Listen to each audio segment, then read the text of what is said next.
ubos na. Konti na lang.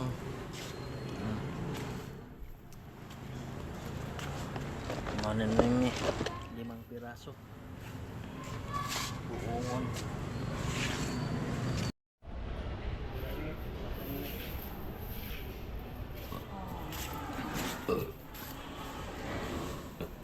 Gabi. Lemon.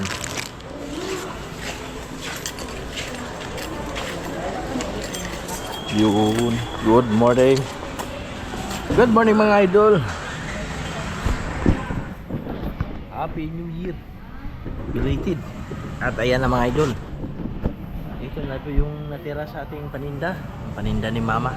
Today is January 4 na ngayon mga idol. Kunti na lang yung melon. Ubos na. Yung pinya, kunti na lang ang tira. Meron pa. Yung mangga, yan na lang yung natira.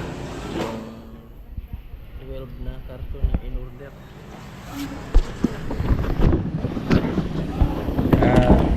Ayan. Happy New Year sa inyong lahat mga idol. Kumusta na po ang inyong New Year? Yan yung ating paninda. Konti na lang yung natira ni Mama. Today is Sunday, January 4. Tadi simpa. Simba pa tayo? Ay mo na tayo? Pilapot ni. 30 na rin.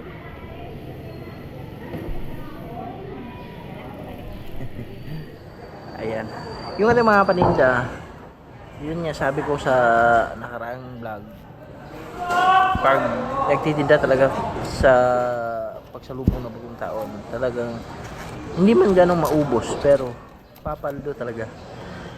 Kumita naman sila Mama. Nasa kanila na yon kung magkano, hindi natin inalam. Kasi tayo po ay nagbabantay lang. So, sa kanilang negosyo po to. Yung natin is tulong-tulong lang. Especially during Sunday. Sunday kasi nagsisimba sila. Kaya tayo po yung nag-substitute hanggang tanghali. At yung mga paninda namin, konti na lang yung natira. Ngayon is January 4, may bumibili pa naman. Pero konti naman talaga. At siyempre, dahil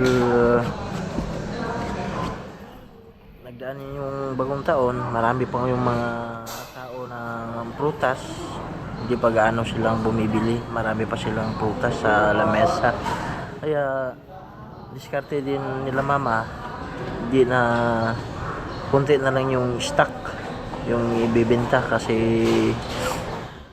ang iniingatan nila yung mabubulok ng mga prutas pa. Kaya madiskarte talaga pag ganitong negosyo.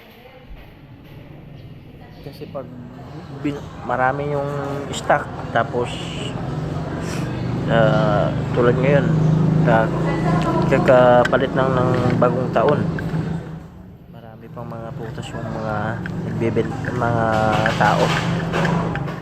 Hindi talaga sila bumibili man, pero pa isa-isa lang, ganyan lang, kunti lang.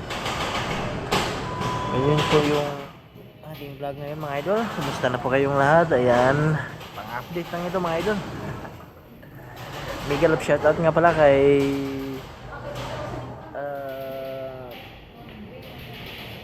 Ma'am Pinay in Canada. Yun. Kalimutan ko yung kanyang pangalan. Tsaka ni Sir Mushi. Yung kanyang kambal. Si Lincoln. Tsaka yung isa.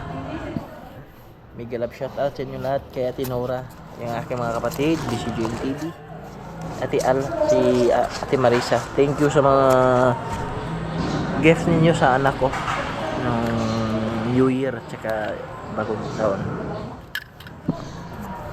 At mga idol, hanggang 5 minutes lang ito mga idol, pang update sa ating channel. At yung mga DIY natin, baka makagawa na po tayo next day. Sige po, salamat sa inyong oras.